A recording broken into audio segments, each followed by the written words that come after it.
Some of these things we just talked about. The first one says that there are 7 flute players playing in an ensemble, and all 7 players are listed. How many different ways could these players be listed? When you're talking about just that, not choosing any, but you just want to see how many they could be listed, that means that we're talking about 7 factorial. Oh my goodness, seriously. Sorry, 7 factorial, which is the same as saying 7 times 6 times 5 times 4 times 3 times 2 times 1. I think we just did that one, didn't we? 5,040? Yep. So there are 5,040 ways that people could have been listed. In the second question, they ask for the probability that you're listed in alphabetical order. There's only one out of those ways where people could be listed in an alphabetical order.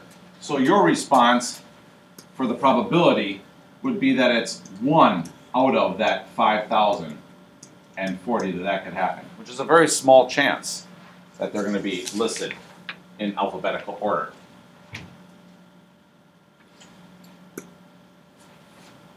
The next part of this question says, after this performance, the players are backstage, and there's a bench with only room for 4 people to sit. How many ways could they sit there? And they use the word, and I want to highlight it, because this is what we were talking about a little bit earlier, arrangements. Should I use the C or the P? C. The P, because he used the word arrange. It matters the order. So you're going to write down 7 people. I want to permute or arrange 4 of them. Type this into your calculator and make sure that you can get the following number. 840. Type it in and check it. In our second example, Gina Maria has pizza with 12 toppings, and you're going to order a 3-topping pizza. How many different pizzas can you order? Notice how here they do not mention anything about which order they put the toppings on. They don't care, because when you get your pizza, maybe you got pepperoni, sausage, and green olive or something. So here, since order does not matter, you're going to use the C. So you have a 12 choices.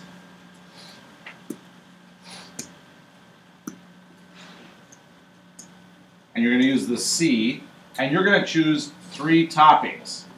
Now, if I wrote this in the numbers that we talked about earlier, that would be, of course, 12 factorial over 3 factorial, and then whatever's left over, which would be 9 toppings that you didn't choose.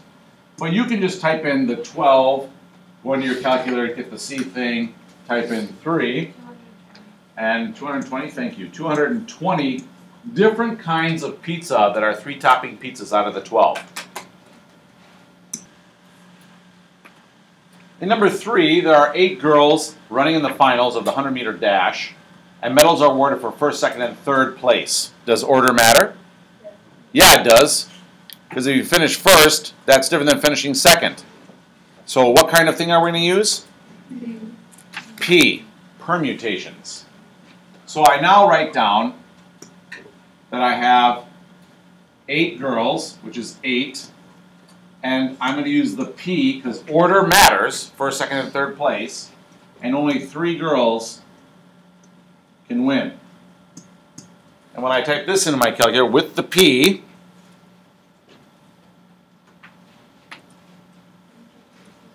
how many? 336 different possibilities for the finishing of this event. In number 4, this is different because all they care about is the top 2 girls. They don't care if it's 1st and 2nd, 2nd and 1st. Only 2 girls can go.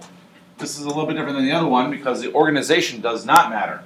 So you still have those 8 same girls.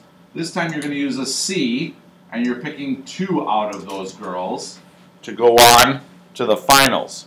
When you do that, you find out there's only 28 different ways that can happen. Check that out on your calculator.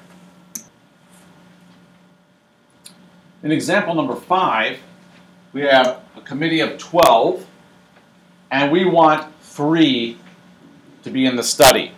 Do we care what order they were chosen in? No. So because we don't care, we have 12C3. And again, in case you're wondering how that works, that's the 12 factorial over the 3 factorial, 9 factorial. And that's only if, of course, your calculator doesn't work because the battery's died or something. Otherwise, you can just type it in your calculator, and you should get 220 different committees that could be formed.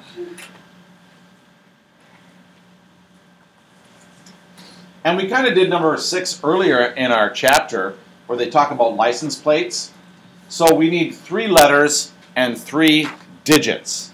If we need 3 letters and 3 digits, what that means is we have a total of 6 different places to put things. 1, 2, 3, 4, 5, 6. In the first spot, since we want a letter, there are 26 possibilities. In the second spot, again, and the third with the 26, because each of those are letters that we could choose from. It does not say that we can't use the letter again, so that's why each one is 26. And then there are 10 digits, 0, 1, 2, 3, 4, 5, so the 8 and 9. 3 spots are each 10s because there are 10 different digits that I could choose for each one. And again, they did not tell us we couldn't repeat, so each one has 10. And we learned, I think, earlier that means that we have 17,576,000 different possible license plates.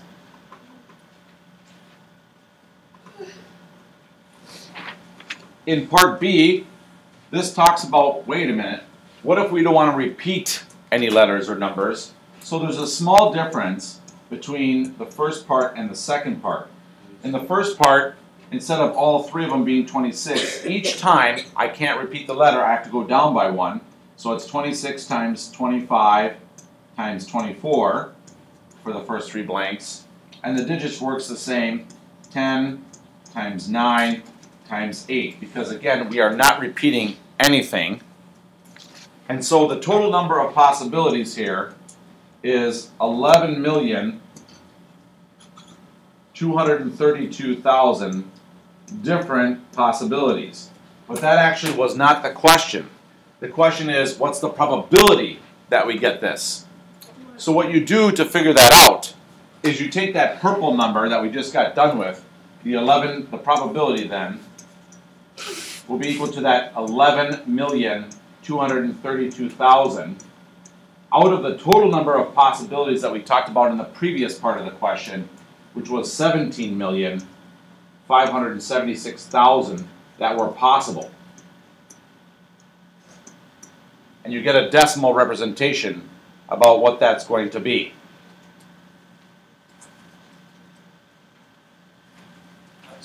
So I take my calculator and I go with 11,232,000 divided by 17,576,000, and I get 0.639 roughly. You guys get that? So it's about a 64% chance that that will occur.